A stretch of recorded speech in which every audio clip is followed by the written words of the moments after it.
you boys and girls. London calling, now don't look to us. Phony Beatlemania has bitten the dust. London calling, see we ain't got no swing except for the ring of the truncheon thing. Fala galera, tudo bem? Hoje estamos aqui direto da Galeria do Rock em uma de suas lojas mais legais e conceituadas, a London Calling. E vamos compartilhar um pouco da história e das experiências que tornaram a loja London Calling tão renomada e conhecida. Então fiquem conosco e preparem-se para uma conversa incrível sobre música, rock and roll, cultura e muito mais. Roda a vinheta!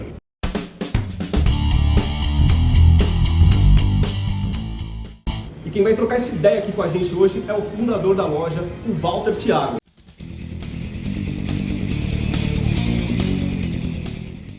Ô Walter, conta pra gente aí, como começou a loja London Calling, cara? Como começou essa iniciativa? O que fez você ser um dono de loja de disco? Então, eu venho de uma família que sempre gostou de rock, sempre ouviu rock. Em casa eu nasci ouvindo rock. Legal. Então quando eu tinha 3 anos de idade, por exemplo, 4, 5, 6 anos, eu lembro muito bem que em casa eu só tocava Phil Dance, tocava Beatles. Muito bom, legal. E anos depois, com 8 anos de idade, eu amava Alice Cooper, né? Meu primeiro ídolo, eu disse isso pra ele e tal. E Black Sabbath, Purple, até chegar ao punk rock, que também fiquei fascinado. Antes de ouvir, eu li entrevistas a respeito do punk rock na revista Rock. E aí sempre eu comecei a comprar disco com 11 anos de idade. O primeiro disco foi uma coletânea de rock dos anos 50, uma trilha sonora do Estúdio Cultura Internacional. Nossa, que legal. Que era Elvis, era Little Richard, só nessa levada de rock and roll. Depois, um ano depois, comecei a comprar discos de punk rock, primeiro do Clash, UFO, mais hard rock, enfim. Mas sempre tive em mente que seria muito legal ter uma loja de discos, sonhava com isso daí. E aí eu acabei mudando para São Paulo, quando eu fiz 17 anos. Você morava em Santos. Né? Eu jogava bola, joguei muito tempo nas categorias inferiores do Santos, jogava bola, mas eu vinha para São Paulo com a minha mãe, porque minha avó morava aqui desde 13 anos de idade, para vir aqui na Galeria do Rock, com 13 anos mais ou menos. 13 anos de idade. E aí vinha com autorização dos juizados menores que minha mãe pegou, com 15 anos eu vinha sozinho de ônibus para comprar disco aqui também. E quando eu fiz 17 eu mudei para cá. Já conhecia a galera do pessoal do Inocentes, o pessoal do Cólera, já de vir aqui frequentar a galeria. E aí foram passando os anos, 4 anos depois eu abri a loja. Só que antes disso eu tinha banda, eu tocava na noite em casas noturnas assim, muito conhecidas até hoje, tipo Madame Satana na época, Casa do Plástico, várias casas. Tinha banda, então eu conhecia bastante gente e através dessas influências todas de conhecimento, juntou uma galera para vir conhecer a loja, fiz o lançamento da loja, uma festa de aniversário no Ácido Clássico, uma casa renomada na época. Mas desde o começo da loja em 86, a gente nunca trabalhou só com punk ou só com rock, a gente tinha, na época era muito new wave, tecnopop, rock nacional. Sim. Assim, eu sempre nunca tive preconceito com esse tipo de rock progressivo, né? Legal. E a loja abriu nesse ano de 86, nós estamos aí até hoje. Né? E esse nome, London Calling? É meio óbvio a pergunta, né? Mas pode. É um dos discos meus do coração, né? Sim. Eu comprei, tinha 14 anos de idade, 15 anos, por aí. E só que na época, é uma curiosidade, assim, ele não tinha esse status. Certo. Ele passou a ser um status de disco cult, considerado os 10 melhores de todos os tempos, em tudo quanto é lista, a partir dos anos 90. Mas quando eu abri a loja, eu tinha uns amigos que ainda falavam, puta, esse disco é muito legal, mas não é o melhor do Clash. As pessoas não faziam essa associação. Entendi. Hoje em dia é um classicão, né? É um disco obrigatório. Exatamente. E nem só para quem gosta de rock, de punk, de tudo, porque o disco tem jazz, o disco tem ska, o disco tem rockabilly, tem de tudo, né? E assim, foi uma coisa, uma visão que eu tive que era um disco que eu gostava demais, né? Então foi essa, realmente foi tirada daí. Legal, Walter. E quando que o punk entrou na sua vida, Walter? Quando você falou, putz, é isso, punk rock que eu gosto, eu sei que você gosta de várias outras coisas, mas você tem um amor pelo punk que é sagrado, né? Meu irmão tinha uma chamada revista Pop, que era a única publicação dos anos 70, uma revista que falava sobre música. Certo. E tinha uma pequena coluna lá chamada Zeca Rotten, que era do José Ezequiel Neves. Carioca, que depois produziu o Barão Vermelho. E aí eu li ali e falei, putz, passou uma matéria no Fantástico, eu tinha 12 anos de idade, Sex Pistols, às vezes entraram no avião, vomitaram, os caras estão... Aí eu falei, putz, isso aí, o som deve ser sensacional, mas não existia disco de punk aqui no Brasil, assim, praticamente. Aí, quando eu tinha 12 anos, saiu aquela revista Pop, eu apresento punk rock. Certo. Que era uma bíblia para todo mundo ali, né? Hoje em dia isso vale uma pequena fortuna. Aí eu comprei, tinha ali Ramones, Sex Pistols, Led Zeppelin, eu falei, meu Deus, o que é isso daqui? Um pouquinho antes por ali, o primeiro do Clash, que eu já lia também e tal, eu comprei, eu acho que talvez um dos 3 ou 5 discos que eu mais ouvi na minha vida. Eu ouvi até mais que o London Calling, porque saiu 2 anos antes que o London Calling. E uma curiosidade, esse primeiro álbum saiu 2 anos antes do que nos Estados Unidos. E nos Estados Unidos ainda remexeram na capa e nas músicas. Sim. Trocaram umas músicas, fizeram umas mais levinhas de single e tal. E esse disco eu escutava o dia inteiro. Só que assim, apesar de eu adorar punk rock, dessa fase ali, principalmente, 77 até o início dos anos 80, não é tudo que eu gosto. Por exemplo, dos anos 90 em diante, eu não Tem umas coisas aí que você não escuta, né? Não, é mais old school. Esse disco em si, assim, é sensacional, né? Ele pega, assim, tudo que você precisava ouvir na época, né? Na época a gente ia em alguma festa punk, alguma coisa, ele rolava direto, né? Porque eram poucos discos que tinha para ouvir na época de punk rock, né? Eram pouquíssimas coisas, né? Para muita gente que não sabe, um disco dos Ramones foi sair no Brasil aqui só em 1980. Então não tinha, né? Então saiu Vibrators, saiu Stranglers, saíram algumas coisinhas aqui, na Hot Rods, mas eram poucas coisas que tinha. E a gente, para conseguir disco importado, era meio difícil, mas a gente dava um jeito. Eu sempre tive muita LP em casa, porque assim, eu tenho um irmão com 9 anos a mais e meu irmão com 10 anos a mais, eles sempre tiveram bastante coisa, né? Eu discotecava, na época chamava discotecário, né? Uma denominação que tinha na época. Então sempre teve muito material. Só que uma coisa que eu ia falar, desde sempre, eu nunca aboli, eu nunca deixei de ouvir as coisas que as referências eram rock. Certo. Rock veio antes do punk. Então, por exemplo, meus discos do Purple que eu tinha, do Sabbath, que eu amo o Sabbath, Sim, muito bom. eu nunca parei de ouvir até hoje. Mesmo na época que eu ouvia muito de Charge, eu ouvia muito que eu adoro até hoje também essas coisas, eu continuei ouvindo e ouço até hoje. E tem amigos que falam, eu não ouço mais isso, porque não dá, não entra mais. Não, as minhas referências que eu gosto de jazz, eu gosto de Miles Davis, David Brubeck, um monte de coisa mais, John Coltrane, eu continuo ouvindo. Eu acho que, música é universal.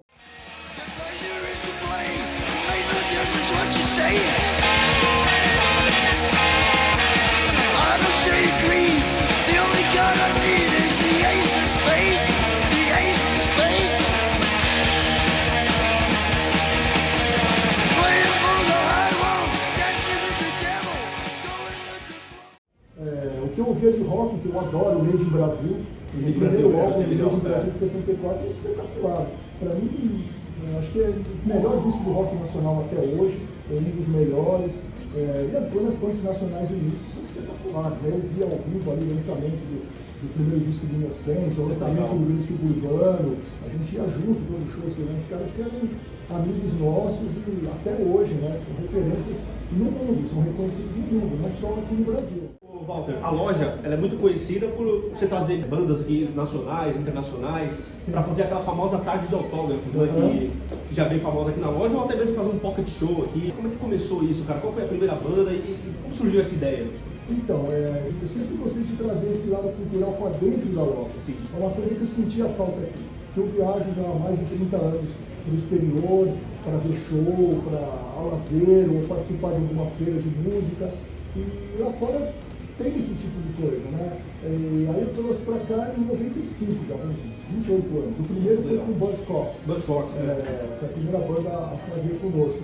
De lá para cá a gente já fez mais de 50. Nossa, que legal. A gente fez, por exemplo, 5 vezes com integrantes dos Ramones. Veio muita gente, mas muita gente. Deve ter lotado aqui fora, né? Dava voltas na escada da galeria, ia até a rua, foram antológicas, assim. Que legal. Gente do Brasil inteiro veio, né? Porque, por exemplo, quando foi feita a última vez, se não me engano foi em 2005, a maioria das pessoas que vieram nunca tinham visto um show dos Ramones. Então, os caras chegaram de perto, encontrar, tirar foto. A gente fez partinho assim, Marco Ramone e tal. Legal. Foram 2 vezes com o Marco, 2 com o CJ e uma com o Rich. Que legal. Enfim, a gente fez, não tem número, mais 50, jamais vou lembrar todos os nomes legais aí que você lembra. Mudhoney, Model Army, MC5, Girl School, The Mission. Nossa, The Mission, que legal. De novo, Jezebel. Deles novos Jezebel também tem aqui, que legal, velho, que legal. Toy Dolls, integrantes dos Smiths. É bem machista dos Smiths, né? Eu fiquei sabendo na época, duas mas vezes, não consegui teve ver. concurso do Topete do Norte, muito engraçado. Não foi a gente que promoveu. Topete do Norte é legal. Tava chovendo nesse dia, só que veio muita gente. A banda do Morrissey, todos os integrantes, menos ele, porque o cara não sai nem falar, mas veio a banda dele e tal. Então a gente fez com o Daniel Ash do Bauhaus Love and Rockets, não só punk ou pós-punk, Girl School, que é a banda irmã do Motorhead, né, banda de meninas, bandas de hard rock, de prog, enfim. E Pocket Show a gente tem feito e continua fazendo com muito sucesso, né? Enche a galeria de rock aqui, tanto dentro da loja, lá fora, é super organizado. A gente fez agora o Violeta de Outono.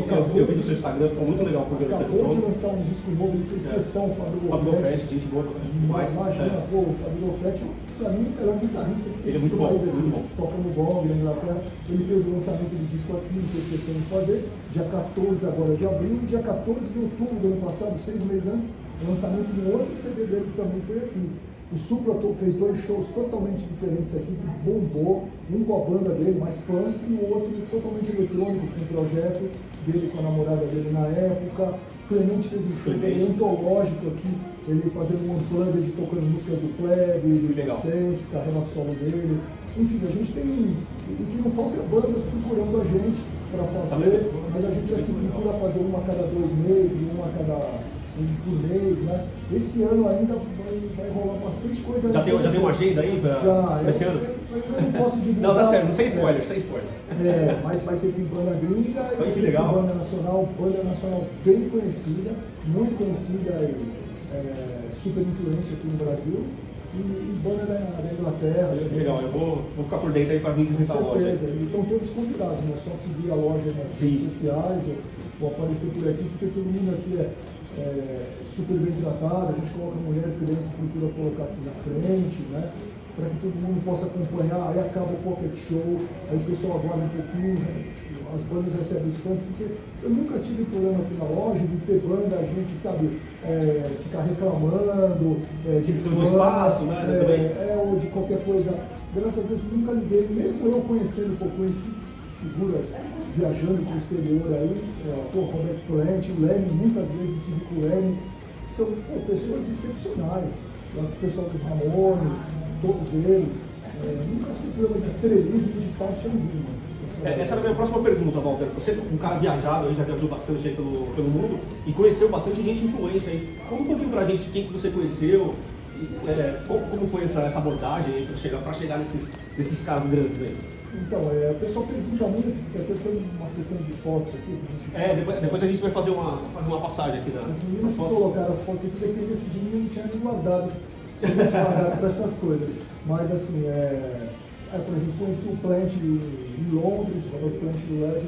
O pessoal pergunta muito. O cara é muito gentleman, um cara muito educado. Se pudesse ficar com ele mais tempo, a gente se toca e fala, já perguntei tudo que tinha que perguntar para ele. Que legal, conversa com o Robert Plant, legal. O Leme, os 3 anos de Motorhead, principalmente o Leme, era um doce também. Nossa. Ele assusta, né? Ele é grandão e tal.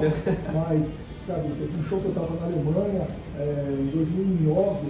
Eu estava no interior da Inglaterra em 2009. E, ele lembrou do meu nome, da minha esposa, no meio do show, falou, vou dedicar Going to Brasil, aí falou, a gente tomou um susto, assim, eu não precisava disso, né? Legal, cara, isso aqui é legal. Então a gente esteve com eles nos bastidores algumas vezes, o pessoal pergunta muito dos nomes, lógico, que a formação original, por exemplo, faleceram os 4, né? O Tom eu não cheguei a conhecer e tal, mas também, o Johnny Ramone era mais caladão, né? Ele não falava muito, era mais na dele, mas era a personalidade dele mesmo, né? Ele era um cara totalmente oposto ao Joey, que era um cara muito doce. Presenciei umas coisas com o Joey, assim, muito engraçadas. Né? Em Nova York, no aniversário dele, as meninas tudo em cima dele, e ele muito, assim, ele era muito tímido, né? E não sabia onde pôr, onde ele se enfiar, assim, umas coisas bem engraçadas, assim. E de banda é memoráveis. E mais recentemente teve agora do Kiss, né?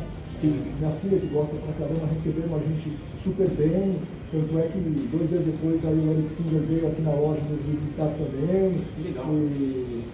Putz, tem muita história boa. Deve ficar lembrando. Ano passado, no lançamento de divulgação do Lollapalooza, no festival Machine Gun que aí teve na loja, era um evento para 60 pessoas. Acabaram vindo mais ou menos umas 500. Nossa, cara. Aqui fechou aquela ali, era tudo com cena e tal. E assim, a gente deixou o cara solto aqui, né? Porque a TV estava cobrindo, rádio também, a rádio conceituada aqui de rock estava cobrindo. E a gente ficou na nossa. Acabou assim, fez um vídeo aqui que viralizou ele, a banda dele aqui dentro. Aí acabou ele falou, pô, quero conhecer os donos da loja, que eu adorei e tal. O cara, mó tranquilo, assim, apesar de todo mundo querendo tietar o cara, veio aí conhecer a gente, só agradeceu, falou que pô, se pudesse ficava aqui o dia inteiro. O cara super gente boa. Aí o cara vai sobe lá no festival, toca para 100 mil pessoas, acaba mencionando essas coisas. Então, é legal, não é nem o som que eu curto. Tem que falar a verdade, mas. É gratificante, né? Entendeu? O cara foi super bacana, né? Mas tem só boas recordações disso aí e gosto de continuar fazendo, porque eu acho que é uma coisa que, no fundo eu sou colecionador de disco, eu sou fã do disco, né? Cara que com 11 anos de disco comprava disco. Até hoje tenho a mesma apetite por isso, tenho o hábito de ficar em casa limpando os discos, para ouvir. Para mim é um prazer.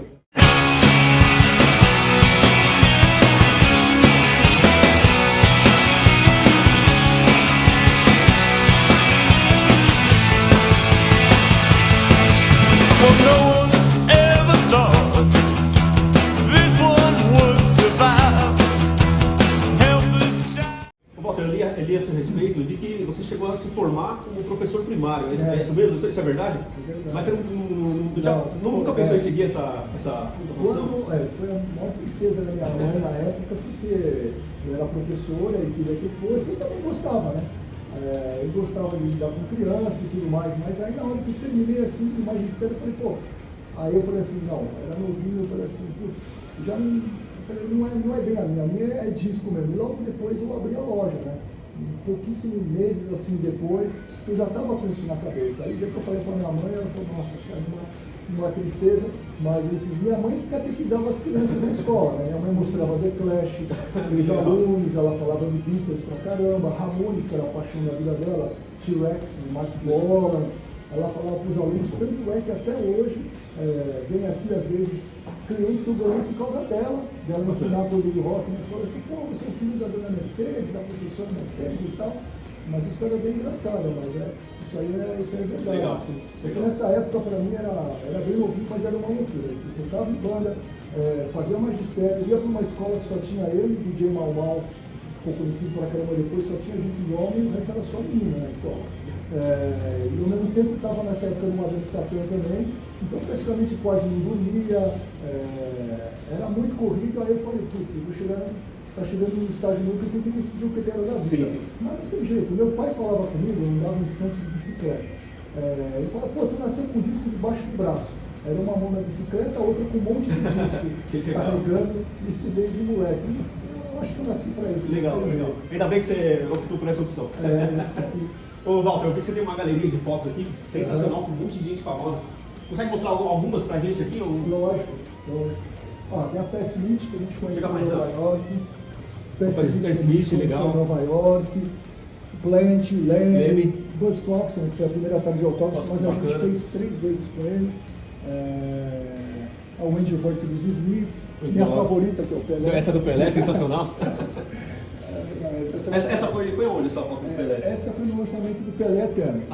Do filme, né? Tal, legal. Mas como eu sempre tive um bom relacionamento com o pessoal do Santos lá, do pessoal do Capitão Depp, Depeche Mode, que faleceu aí recentemente o Andrew Fletcher, o pessoal do New Order, Michael Schenker, né, que adoro, legal. Bom, do Motorhead, o Nick D, né, o Phil Campbell, o pessoal do The Damned, que é o boneco que eu adoro, o batera do Slade, desculpa, o Chris Slade, o batera do AC/DC, Irmão Fermento, um monte de gente. O Mark Ramone aqui na loja, né, me teve mais que uma vez. Isso aqui, sensacional essa foto. O cliente nosso aqui, baterista do Guns N' Roses aqui, né, ele vem comprar só punk americano. ele não compra hard rock nem nada, ele só gosta do punk de Nova York, Johnny Legal. Thunders, Ramones, esse tipo de coisa, assim. Isso aqui essa banda é muito legal, Blue Share. Sim, Grand Funk Railroad. O Funk tá onde? É em cima do Blue Cheer aqui, ó. O Mark Farner, nossa, sensacional, sensacional. Terry Hall, que era um puta amigo do Terry Hall do Specials, que é uma banda que o pessoal ama, né? O guitarrista do Motley Crue, né, junto com o maior fotógrafo do rock de todos os tempos, era o Ross Halford, que é o fotógrafo do Kiss, do Led Zeppelin, do The Who, de todo mundo. O Ivan Dando aqui, né, ele quis me dar esse violão, eu falei, você tá maluco com esse violão? Você não aceitou? Não. O violão de 12 cordas, muito legal. Eu falei, não, pô, essa machine gun que era aqui na loja que eu te falei que foi, porra, vieram umas 600 pessoas, isso foi ano passado, né? Tem um pôster ali do lançamento e tal, né? O pessoal do Ilha Rick, né? O baixista dos Paris from Mars, do Bowie, né? Link Ray, que faleceu. Saudoso Kid Vinil, puta, programa sensacional, sensacional. O último programa dele, 2 dias depois, ele teve um problema que acabou vitimando ele, a gente fez esse programa junto, essa foto de 48 horas antes dele ter um problema que vitimou e veio a falecer, né? Nossa. Esse é um cara mais importante pra mim, que lançou todas essas bandas que você conhece dos anos 80, foi o cara que lançou, em rádio e televisão. A banda de ska inglesa antológica, tiveram ano passado aqui fazendo tarde de autógrafos, o Bad Manners, que é a banda importantíssima do ska, o Watch do Exploited, né, que é a figura lendária do punk, né, escocês, guitarrista da Alice Cooper e do UFO, aí na loja, guitarrista do Kiss, e ali tem algumas reproduções de discos autografados da minha coleção, assim. Tem Beatles, tem Ramones, Motorhead, né? Elas fizeram umas reproduções e colocaram alguns, tem Queen. Esses são discos que autografados seus e foram autografados. Isso é Nossa, que bacana. Mas alguns a gente colocou aí. Esse Pink Floyd é o Roger Waters que assinou? Nossa, que bacana. E aquele dos Beatles é os 4 mesmo? Ou não? São, mas isso aqui é legal, cara. Não foi pra mim, porque os outros são todos pra mim. Certo. O Beatles e Queen não foram pra mim, assim. Isso eu comprei já autografados, na Inglaterra, de fornecedor meu, eu tenho nossa, mais. cara, que mas outros legal. Alguns são até para depois o nome da minha filha já, quando era pequenininha, né? Dá um close ali, tem Tommy do Terçul, ali o hip hop. Nossa, muito legal, cara. A gente escolheu alguns e colocou aí, porque tem uma coleção bem grande. Eu coloquei as capas ali, acaba deteriorando. É verdade, né? Vários foram em tarde de autógrafos e outros foi backstage de show. Assim. Não, é sensacional essa sua galeria, Walter. O pessoal curte muito ficar vindo, filmando. Olha, se eu ganhasse 10 centavos, o pessoal filma tirar foto, eu estava ainda era melhor que vender disso. Porque... Não, mas é que é muito legal mesmo, as pessoas acabam não desistindo.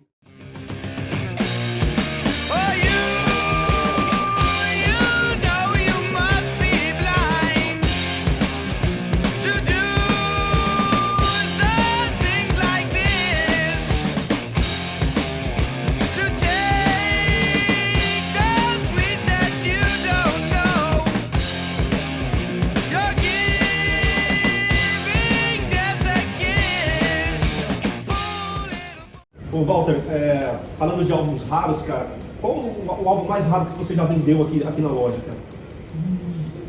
Você fala, nossa, esse aqui, eu fiquei até com dó de vender. Essa pergunta não é muito fácil. Tem o Rubber and the Jets, que é um Frank Zappa original dos anos 60, 68, edição nacional, que é bem rara, vendi já há anos atrás. Algumas coisas raras, primeiras edições do João Gilberto, de 60 e poucos anos atrás, mais para um pessoal que é gringo, que mora fora do país, que procura esse tipo de coisa, porque tem que estar em estado excelente, não são discos baratos, e algumas primeiras edições de discos punks nacionais também são rarinhas, tipo Grito Suburbano, tem bastante coisa. Assim que eu lembro de cabeça, esses aí. Assim. Acaba vendo muito gringo aqui na loja, procurando coisas que não tem, por exemplo, na Europa ou na América do Norte? Com certeza, o pessoal vem sim. Que legal, isso cara. Aí praticamente posso dizer que todo dia praticamente vem gente de fora, um acaba falando pro outro, sei lá, a loja é conhecida bacana, fora por conta desse tipo de material, assim. Legal. E você como colecionador de disco, você separa o que é uma coleção pessoal do que é venda? Ou às vezes você acaba misturando um pouco essa... Não, coisa que é minha, eu nem penso em pôr na loja. Assim, não. Mas, por exemplo, tem coisas da sua coleção que não tem na loja? Por exemplo, Ah, sim, tem. Você não venderia por nada, assim, Não, né? não, porque tem coisa que, quando eu abri a loja no comecinho, assim, no começo mesmo, eu pus algumas coisas minhas que eu me arrependi. Tem certas coisas que eu não acabei não recuperando, né? mais, ou então com preços absurdamente, por exemplo, eu gosto de Kevin Mills, que aqui no Brasil não é muito conhecido. Tinha disco original dele de 1970, 71, 72, que hoje em dia é vendido lá fora tipo, por 3, 4, 5 mil reais. As edições originais da época. Eu tive isso na época, nos meados dos anos 80, só que isso encareceu muito. Existe reedição e tudo mais, mas eu ainda sou mais as edições, as primeiras, originais, do que essas reedições. Né? Então tem certas coisas que não vale a pena sair de casa por grana nenhuma. Como eu te disse, eu sou colecionador também. Exato. E falando de preço de vinil, você acha que o vinil hoje, ele é um artigo de luxo em 2023, assim, ou ele está mais acessível? Não, assim, o preço é um pouco caro, né, do vinil, assim, acaba sendo um pouco... Depende do que é. Por exemplo, aqui na loja tem uma seção de R$5, acredito, se quiser, de R$10. Legal. E tem uma saída legal até. E tem discos, obviamente, que custam R$1.000, por exemplo, tem discos assim, Sim. não tem jeito, é o preço de mercado. Exato. Cada ano que passa vai encarecendo mais.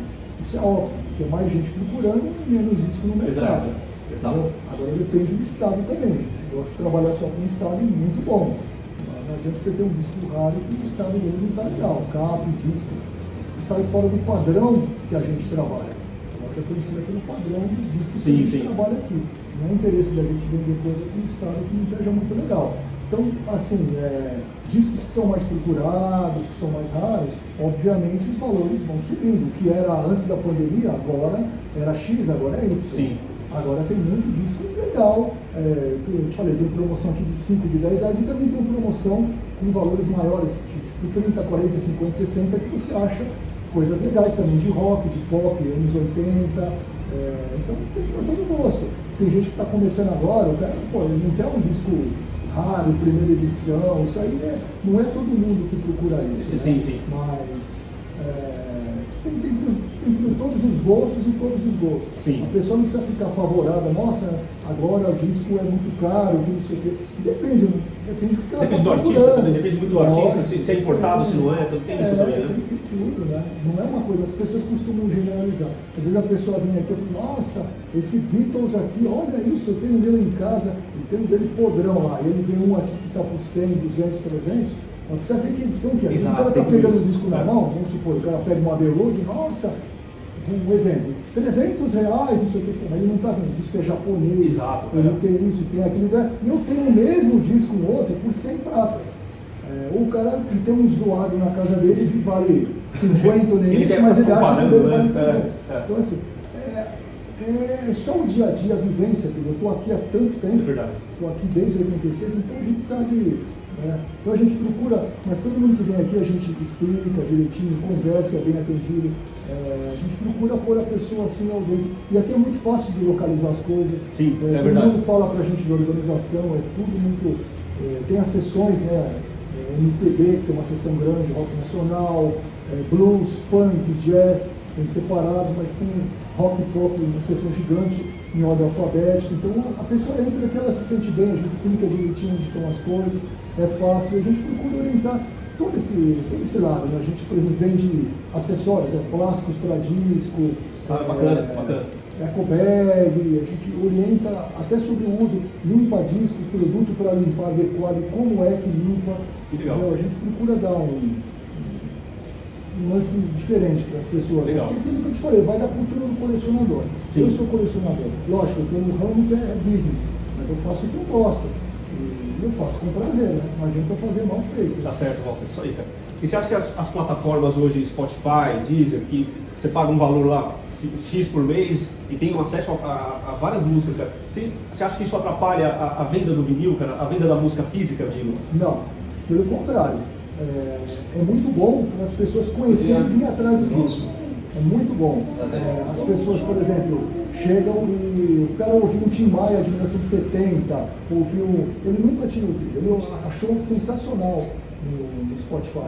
Aí o cara veio e falou, puta, eu quero um disco original, porque eu quero pegar o disco, mostrar para o meu, abrir um vinho, abrir uma cerveja, ficar com meus amigos ouvindo no final de semana e tal. Então é bom para a pessoa entrar naquele mundo, porque ela já... Ia ser difícil ela pagar, às vezes, uma grana alta num disco. Exato. Primeiro ela vai, ouve e ela fala, eu quero muito esse disco. Eu vou arrumar o dinheiro e vou comprar. Então é legal para as pessoas conhecerem esse tipo de coisa. Não atrapalha. Quando veio no começo as pessoas falavam, nossa, né? Vai atrapalhar isso aqui. Para mim, aqui eu não tenho o que reclamar, não. Muito pelo contrário. Legal. Agora, para finalizar, Walter, eu quero fazer uma pergunta bem clichê para você, cara. Seu álbum favorito, cara? Putz, aí é difícil, né? Eu amo esse daqui, Ace of Spades. Ace of Spades, eu posso falar alguns. London Calling está na sua lista? London Calling, Black Sabbath Volume 4, o primeiro dos Ramones, Buzzcock Singles Wednesday, The Zombies, Odyssey Novel, David Brubeck, Time Out, adoro, The Jazz, adoro The Who, qualquer um dos 3 primeiros do Wire, Raw Power dos Stooges, são discos de coração.